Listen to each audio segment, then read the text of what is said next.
नमस्कार मेरे प्यारे विद्यार्थी। हमारी फिजिक्स की क्लास में आपका स्वागत है।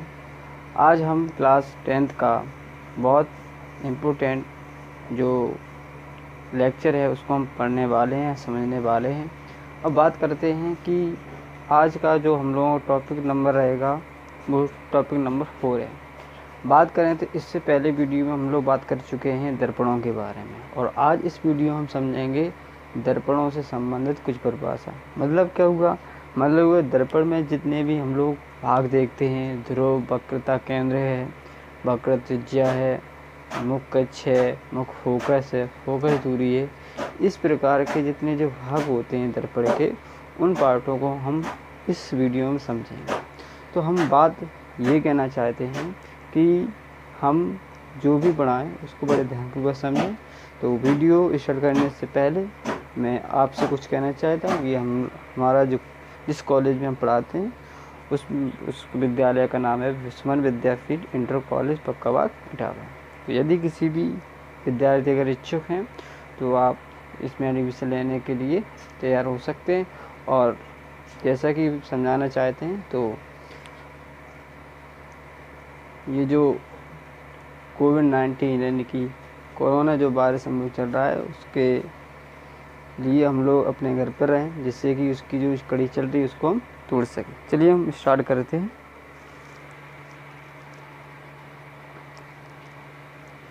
तो मैंने समझाया था कि ये टॉपिक नंबर 4 होने वाला है, और ये जो हम लोगों का वीडियो वो हाई स्कूल और इंटर के लिए है। तो इंटर के लिए भी ये काम आता है और हाई स्कूल के लिए भी काम आता है। हम पूरे बेसिक से चलेंगे, बेसिक से।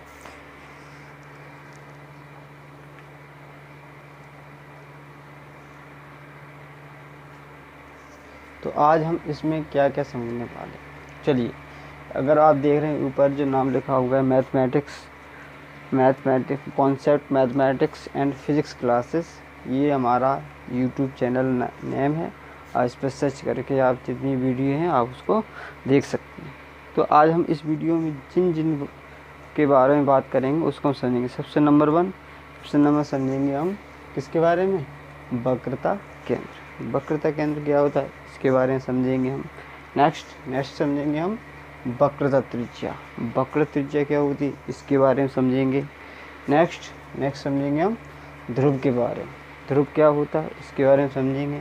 नेक्स्ट समझेंगे हम मुख्य अक्ष के बारे में समझेंगे। नेक्स्ट समझेंगे हम मुख्य फोकस क्या होता है इसके बारे में समझेंगे। नेक्स्ट समझेंगे फोकस दूरी क्या होती है इसके बारे में समझेंगे। तो ये हम लोगों का जो क्लास रहता है कोचिंग में, कोचिंग का ही नाम है 9th 10th 11th 12th only EP board. ये हमारे संपर्क सूत्र हैं, आप इस पर कांटेक्ट कर सकते हैं। चलिए वीडियो हम स्टार्ट करते हैं। तो पहली हेडिंग आती है गोलीय दर्पणों से संबंधित कुछ महत्वपूर्ण परिभाषाएं। मतलब इसका सीधा हो गया कि तो हम इस पिछले वीडियो में हम लोग गोलीय दर्पणों के बारे में हम समझ चुके हैं। गोलीय दर्पण कितने प्रकार के होते हैं। गोलीय दर्पण दो प्रकार के, ठीक है। वैसे होते तो कई प्रकार के, गोलीय दर्पण आपको 2 प्रकार के आपको दिखाएंगे। गोलीय दर्पण 2 प्रकार कौन से, एक उत्तल दर्पण, एक अवतल दर्पण। तो उत्तल दर्पण और अवतल दर्पण जितनी भी परिभाषाएं फंसती हैं, उनके जितने भाग होते हैं उनके बारे में हम इस वीडियो में समझ रहे हैं। चलिए, तो पहली हेडिंग है वक्रता केंद्र। तो वक्रता केंद्र, सबसे पहले हम वक्रता केंद्र के बारे में समझेंगे। वक्रता केंद्र क्या होता है तो हम डायरेक्ट बता दें। अब गोला है तो गोले का कहीं ना कहीं केंद्र जरूर होगा कि नहीं होगा। अगर गोला है तो गोले का केंद्र होगा या नहीं होगा।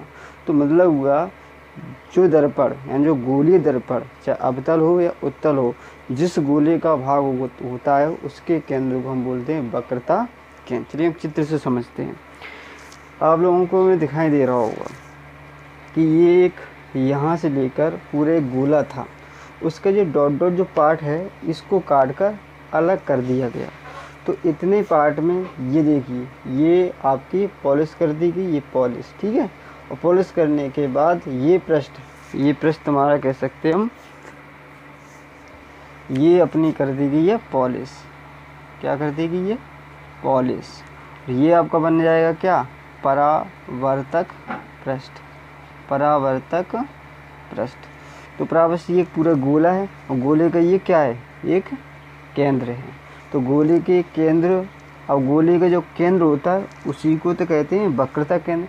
अब ये जो हम लोगों ने दर्पण देखा, ये जो दर्पण आपने देखा है, ये एक गोले का ही तो भाग है। और जब गोले का भाग है तो ये गोले का जो केंद्र होगा उसी केंद्र को क्या कहते हैं हम, वक्रता केंद्र।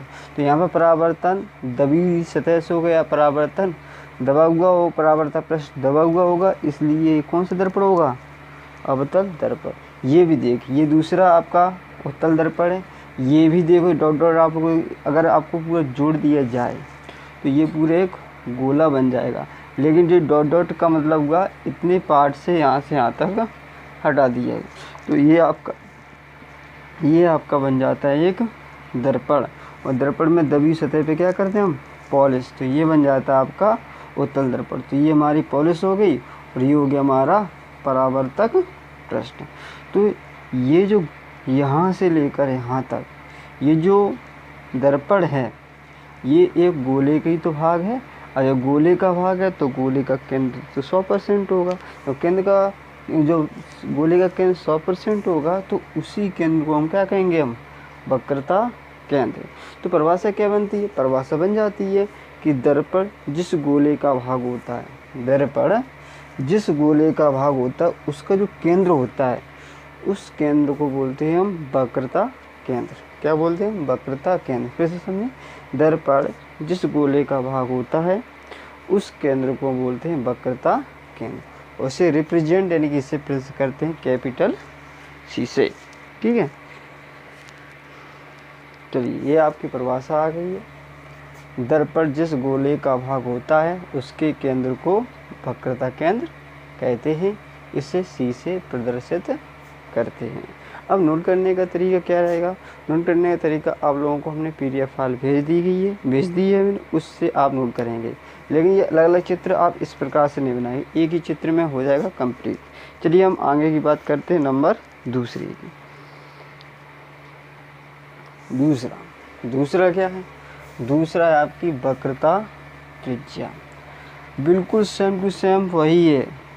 हम लोगों ने भी पता किया था कि दर्पण एक गोले का भाग होता है। अब दर्पण का गोले का भाग होगा, जब दर्पण एक गोले का भाग होगा तो उस गोले का एक केंद्र होगा। क्या होगा, केंद्र के साथ साथ एक त्रिज्या भी होगी। किसकी, गोले की। अब जो गोले की त्रिज्या होगी तो जो दर्पण होगा वो एक गोले की तो भाग होगा। अब जो गोले का भाग होगा तो जो गोले की जो त्रिज्या है उसी त्रिज्या को हम क्या बोलने लगेंगे, वक्रता त्रिज्या। समझ में आया कि नहीं आया। चलिए हम चित्र से समझते हैं वक्रता त्रिज्या के बारे में। ये देखिए, ये आपका अवतल दर्पण है, ये आपका उत्तल दर्पण है। तो वही चीज़ है, ये पूरा एक गोला है। ये डॉट डॉट का मतलब हुआ, अगर डॉट डॉट को अगर हम जोड़ देते हैं तो ये पूरा गोला बन जाएगा। उसका ये कहलाएगा आपका केंद्र। तो ये डॉट डॉट का मतलब इसको हटा दिया गया। तो इतना सिर्फ, और जो डार्क है इसको आप सिर्फ ध्यान दें। तो त्रिज्या क्या होती है, त्रिज्या होती है केंद्र से परिधि की बीच की दूरी। केंद्र से उस परिधि की होगी तुम्हारी, अगर सर्कल की बात करें तो गोला है, तो गोला जो पृष्ठ है, पृष्ठ से उसके केंद्र के बीच की दूरी क्या कहलाएगी, त्रिज्या। तो ये जो दर्पण है ये गोले का भाग है, ये दर्पण है इस गोले का भाग है, और उस गोले की जो त्रिज्या होगी ये त्रिज्या, उसी त्रिज्या को बोलते हैं हम क्या, वक्रता त्रिज्या। क्या बोलते हैं, वक्रता त्रिज्या। इसका आप प्रदर्शित करेंगे कैपिटल आर से। नहीं, अब कैपिटल आर से भी कर सकते हैं, स्मॉल आर से भी कर सकते हैं, लेकिन हम प्रेजेंट करेंगे कैपिटल आर से।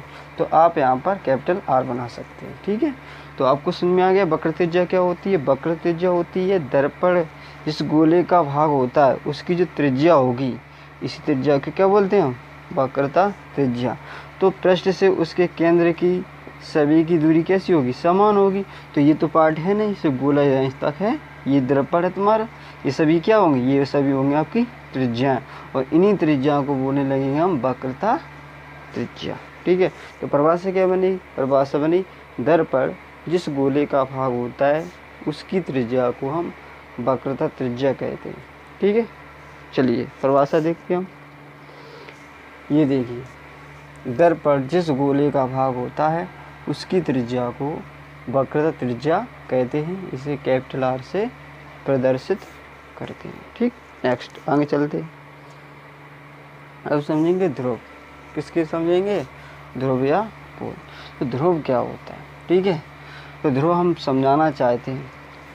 दर्पण दो प्रकार के होते हैं, एक अवतल दर्पण होता है, एक उत्तल दर्पण होता है।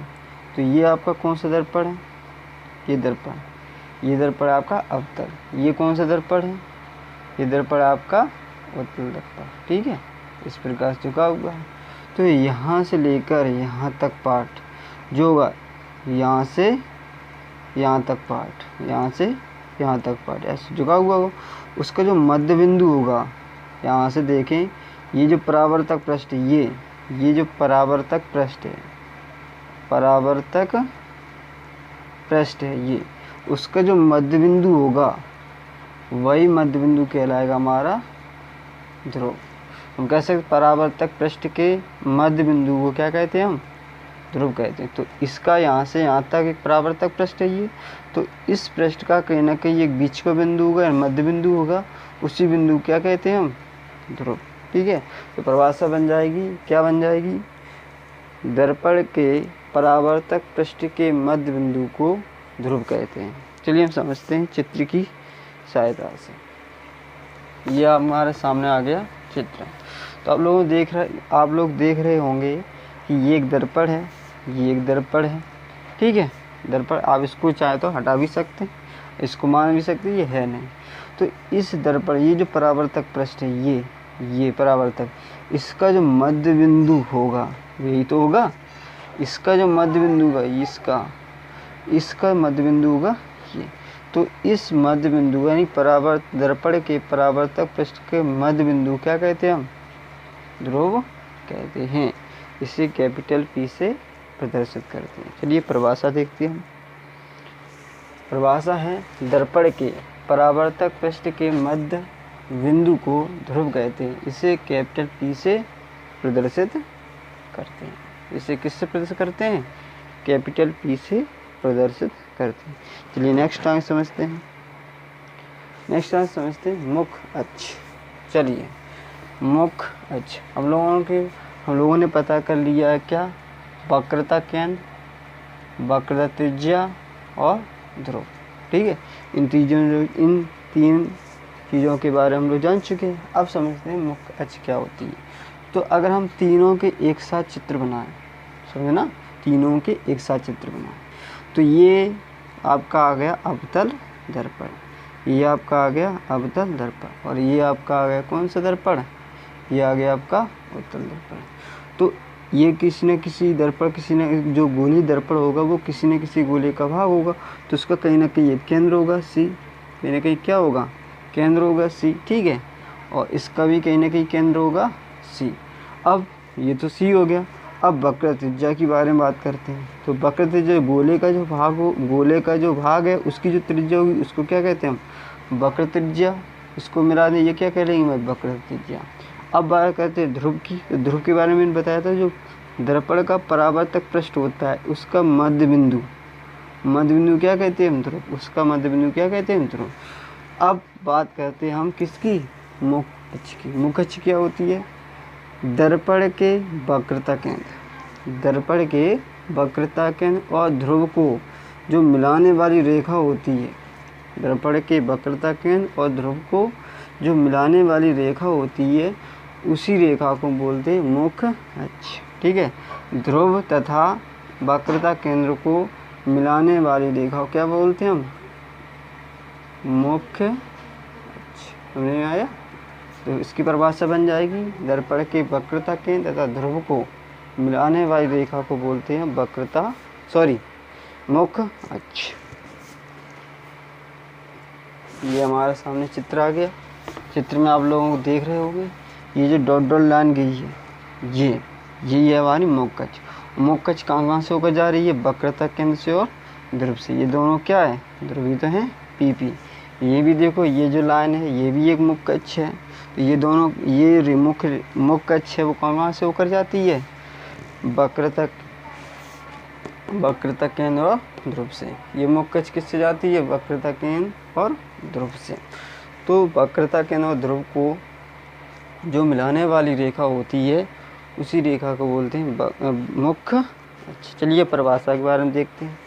तो परिभाषा आती है, दर्पण के वक्रता केंद्र तथा ध्रुव को मिलाने वाली रेखा को मुख्य अक्ष कहते हैं। ठीक, नेक्स्ट चलिए आगे बात समझते हैं। आज समझते हैं हम द्वारक। द्वारक क्या होता है? अरे ऐसे समझ लीजिए, द्वारक का मतलब हो गया द्वार। द्वारक मतलब क्या हो गया? द्वार। ऐसे मान लीजिए अगर किसी भी व्यक्ति का जो रूम बना हुआ है वो इतना बड़ा हुआ है, ठीक, उसमें गेट रखा होता है द्वार, उसका द्वार इतना ही तो हुआ। मतलब क्या हुआ? जो भी व्यक्ति अगर इस कमरे में अगर एंट्री करना चाहता है तो सिर्फ इतने साथ से ही दरवाज़ा तो एक ही होगा। मैंने मान लिया कि दरवाज़ा एक ही है, कोई ना खिड़की है कुछ भी है। जो भी व्यक्ति इस कमरे के अंदर जाएगा वो सिर्फ इतने ही से ही तो भाग में जा सकता है, ठीक है। तो इस रूम में प्रवेश करने के लिए प्रत्येक व्यक्ति किसी व्यक्ति को इस दरवाजे के अंदर, इस दरवाजे में जितना स्पेस है उसी के द्वारा जा सकता है, अन्यथा नहीं जा सकता। तो इसको हम क्या बोलते हैं? द्वार। अब बढ़ते हैं हम द्वारक। द्वारक क्या होता है? तो हम लोगों ने देखा, क्या देखा कि गोलीय दर्पण दो प्रकार के होते हैं। जब दो प्रकार के होते हैं तो उसमें द्वारक क्या होता है? तो ये हमारा आ गया अवतल दर्पण। कौन सा दर्पण आ गया? ये हमारा गया अवतल दर्पण। और ये कौन सा आ गया हमारा? ये आ गया हमारा उत्तल दर्पण। ये आ गया उत्तल दर्पण। तो प्रकाश का जो परावर्तन होगा वो कितने भाग से होगा? यहाँ से लेकर यहाँ तक के बीच जो भी प्रकाश का परावर्तन की जो घटना हमें प्रदर्शित होगी वो इतने m1 पॉइंट से m2 पॉइंट के बीच ही तो हो सकती है। ऐसा तो नहीं है कि m1 से ऊपर यहाँ परावर्तनीय घटना हो जाए या यहाँ परावर्तनीय घटना हो जाए, ऐसा नहीं हो सकता। वो क्या हो सकता है? m1 और m2 के बीच में। तो m1 और m2 के जो व्यास होगा, यानी दर्पण का जो व्यास होगा, यानी कि ये जो दर्पण का जो व्यास होगा, ठीक है, उसी व्यास को हम बोलते हैं द्वारक। मतलब क्या है? प्रकाश का परावर्तन सिर्फ इतने पृष्ठ से हो सकता है और कहीं से भी नहीं होगा। तो दर्पण का जो व्यास होगा उसी व्यास को बोलते हैं हम द्वारक। इसका भी देखो, ये m1 मान ली, ये हमने m2 मान लिया। तो प्रकाश का जो परावर्तन m1 से लेकर m2 के बीच ही तो हो सकता है। तो दर्पण का जो व्यास होगा ये m1 से लेकर m2, ये क्या कहलाएगा? आपका द्वारक। ये यहाँ से लंब खींचेंगे, आप ये मत समझना, लंब, ये द्वारक हो गया, ये द्वारक हो गया और ये द्वारक हो गया, ठीक है, ये द्वारक हो गया। चलिए हम चित्र की सहायता से समझते हैं और अच्छी तरीके से। ये देखो आपके सामने आ गया द्वारक। इसमें आप लोग कन्फ्यूज मत होना कि ये जो लाइन है यहाँ पर जो एक्स्ट्रा गलत है, यहाँ भी जो निकली हुई लाइन है ये भी गलत है, बस इतने ही होगा, ठीक है। तो दर्पण का द्वारक यहाँ से लेकर ये m1 से लेकर m2 ये जो निकला हुआ है ये यहाँ पर हटा सकते हैं या ये गलत कह सकते हैं, प्रिंट हो गया। तो मुख्य अक्ष m1 m2 ये द्वारक कहलाएगा, ये द्वारक, ठीक है। और क्या कहलाएगा? ये द्वारक, ये वाला द्वारक, ठीक है। इसको हम क्या बोलते हैं? दर्पण। दर्पण के व्यास को हम क्या बोलते हैं? द्वारक। गोलीय दर्पण के परावर्तक पृष्ठ के व्यास को क्या कहते हैं? हम द्वारक कहते हैं। चलिए नेक्स्ट बात करते हैं हम मुख्य फोकस। मुख्य फोकस को समझना मुख्य फोकस को। मुख्य फोकस होता क्या है समझो। मुख्य फोकस कैसे पता करेंगे क्या मुख्य फोकस? सबसे पहले वही चीज़, दर्पण बनाओ। ये दर्पण हमारा बनेगा कौन सा दर्पण? ये बन गया हमारा अवतल दर्पण, अवतल दर्पण। और ये हमारा बन गया कौन सा दर्पण? ये हमारा बन गया उत्तल दर्पण, उत्तल दर्पण, ठीक, ये बन गया। अब बात करते हैं, ये मैंने पॉइंट मान लिया m1 है और ये पॉइंट मैंने मान लिया m2 है। ये मैंने मान लिया m1 है और ये मैंने मान लिया m2 है, ठीक। अब ये दर्पण किसी न किसी गोले का भाग होगा, तो उसका केंद्र होगा C, इसका केंद्र होगा C। अब दर्पण के परावर्तन पृष्ठ का मध्य बिंदु क्या कहलाएगा? वह ध्रुव, ये भी क्या कहलाएगा? ध्रुव। और वक्रता केंद्र और ध्रुव को मिलाने वाली रेखा को क्या कहते हैं हम? मुख्य अक्ष। तो ये हमारी हो जाएगी मुख्य अक्ष। अब समझते हैं मुख्य अक्ष, ठीक है। अब समझते हैं फोकस। तो अगर प्रकाश की किरणें, ये जो मुख्य अक्ष है, ये मुख्य अक्ष पूरे लिख लें, मुख्य अक्ष, ये जो आपको दिखाई दे रही ये मुख्य अक्ष है। इस मुख्य अक्ष के समांतर अगर प्रकाश की किरणें आती हैं, ठीक है, समझना। अगर मुख्य अक्ष के समांतर प्रकाश की किरणें अगर आती हैं, ये देखो, यानी आपतित होती हैं ये किरणें, ये ठीक। और दर्पण से परावर्तन के पश्चात, अब यहाँ से किसकी घटना होगी? परावर्तनी घटना होगी। और परावर्तनी घटना जब होगी तो क्या करेगा? उसी माध्यम में वापस परिवर्तित हो जाएंगे। तो दर्पण से परावर्तन के पश्चात मुख्य अक्ष के जिस बिंदु से होकर प्रकाश की किरणें जाती हैं, मुख्य अक्ष के जिस बिंदु से प्रकाश की किरणें होकर जाती हैं, वो किस में जा रही हैं? अवतल दर्पण। या मुख्य अक्ष के जिस बिंदु से आती हुई प्रतीत होती हैं, आती हुई प्रतीत होती हैं, आती प्रतीत होती हैं, मुख्य अक्ष के उस बिंदु क्या कहते हैं हम? फोकस कहते हैं। समझ में आ गया? समझे फिर से। दर्पण के मुख्य अक्ष के समांतर आपतित प्रकाश की किरणें दर्पण से परावर्तन के पश्चात मुख्य अक्ष के जिस बिंदु से होकर जाती हैं या जिस बिंदु से आती हुई प्रतीत होती हैं, उस बिंदु को हम क्या कहते हैं? मुख्य फोकस कहते हैं। उस बिंदु को क्या कहते हैं? मुख्य फोकस कहते हैं। चलिए चित्र की सहायता से समझते हैं। तो आपके सामने ये सारे चित्र आपको दिखाई दे रहे होंगे, ठीक है। क्या दिखाई दे रहे होंगे? ये देखें, ये ध्रुव हो गया हमारा, ये हमारा वक्रता केंद्र हो गया। तो ये जो प्रकाश की किरणें आ रही हैं आपतित, ये वो दर्पण से परावर्तन के पश्चात मुख्य अक्ष के निश्चित बिंदु से होकर जाती हैं। तो उसी को हम क्या बोलने लगते हैं? इसको बोलेंगे हम मुख्य फोकस। इसको हम क्या बोलेंगे? मुख्य फोकस। यहाँ पे देखें, अगर हम यहाँ पर खड़े हो जाते हैं, मान लीजिए किसी कोई भी व्यक्ति है, अगर यहाँ पर खड़ा हो जाता है तो उसको ऐसा लगेगा कि ये जो किरण है वो कहाँ से आ रही है? वो ऐप से आ रही है।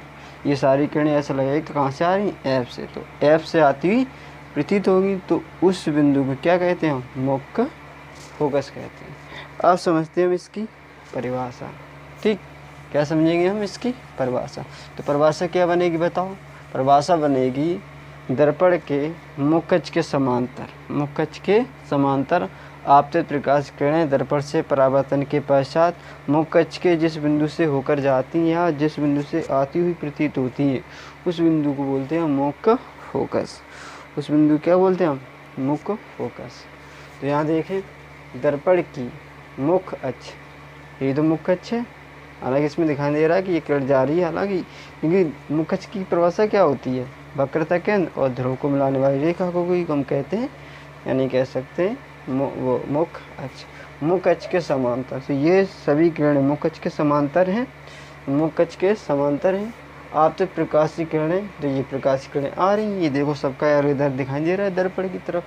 दर्पण से परावर्तन के पश्चात, अब यहाँ पर दर्पण से क्या हुआ? परावर्तन हुए। दर्पण से परावर्तन के पश्चात मुख्य अक्ष के जिस बिंदु से होकर जाती हैं, जिस बिंदु से होकर, और किस में जा रही हैं? वो जा रही हैं अवतल दर्पण में, ठीक है, अवतल दर्पण। अथवा जिस बिंदु से, यानी कि जिस बिंदु से आती हुई प्रतीत होती हैं, वो किस में आ रही हैं? उत्तल दर्पण में। उस बिंदु को मुख्य फोकस या फोकस कहते हैं, ठीक। चलिए नेक्स्ट बात करते हैं हम फोकस दूरी। नेक्स्ट बात करते हैं फोकस दूरी। फोकस दूरी क्या होती है?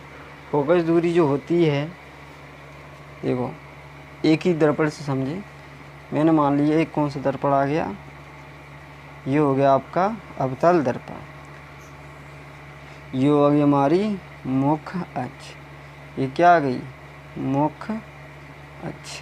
अब फोकस बनाने के लिए हम क्या करेंगे, प्रकाश की किरणें मुख्य अक्ष कैसे आएंगी, समांतर आएंगी। जब समांतर आएंगी तो दर्पण से परावर्तन के पश्चात मुख्य अक्ष के फोकस से होकर जाएंगी। कहाँ से होकर जाएंगी, फोकस से। तो ये हो गया हमारा फोकस।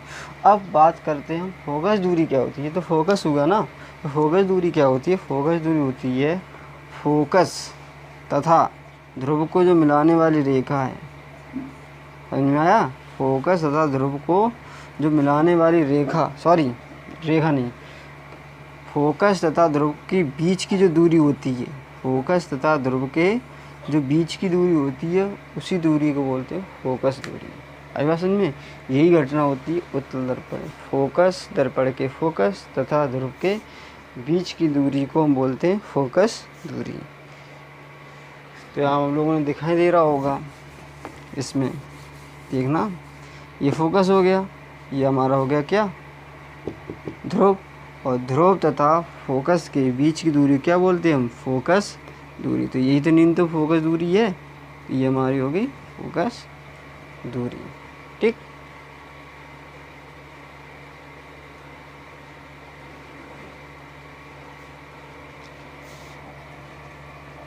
ये वाला चित्र गलत है, आप इसको नहीं बनाएंगे, ये चित्र आपका गलत है। ठीक है, दर्पण के ध्रुव तथा फोकस के बीच की दूरी को फोकस दूरी कहते हैं। अब आप पूछे सर ये गलत क्यों, क्योंकि उत्तल दर्पण में फोकस बाईं ओर कभी नहीं हो सकता, किधर होता है, दाईं ओर ही होता है।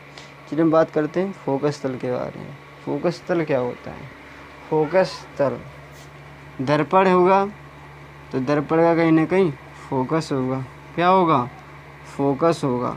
जो जहाँ फोकस होता है उसके जो लंबवत तल होता है, ये जो लंबवत तल होगा कहाँ, फोकस पर। जैसे फोकस पर हम एक लंबवत तल में रख लें इस प्रकार से, इस तल को हम क्या बोलते हैं, फोकस तल। क्या बोलते हैं, फोकस तल। तो यहाँ आप लोग देख रहे होंगे फोकस है, ये कोई परपेंडिकुलर है कि लंबवत, ये कोई तल है, इसमें भी तल है, इसमें ये चित्र सही है, इसमें ये चित्र सही है, ये लंबवत है। तो इसी तल को हम क्या बोलेंगे, ये जो तल बनेगा हमारा, ये जो रेखा नहीं है तल मानेंगे ये तल। ठीक है, इसी तल को बोलते हैं हम क्या, फोकस तल। ठीक, तो दर्पण के फोकस पर स्थित लंबवत तल को फोकस तल कहते हैं। तो धन्यवाद हमारी इस वीडियो को देखने के लिए। यदि आप मेरे वीडियो पर नए हैं तो आप इस जो चैनल का जो नाम है उस पर आप ज्वाइन कर सकते हैं, लाइक करें, कमेंट करके और सब्सक्राइब ज़रूर करें, जिससे कि हमारी जितनी वीडियो अपलोड हों वो आपके तुरंत आपके पास पहुँचे। और अगर किसी प्रकार की समस्या है, कुछ चीज़ नहीं समझ में आए तो आप हमसे पूछ सकते हैं। धन्यवाद।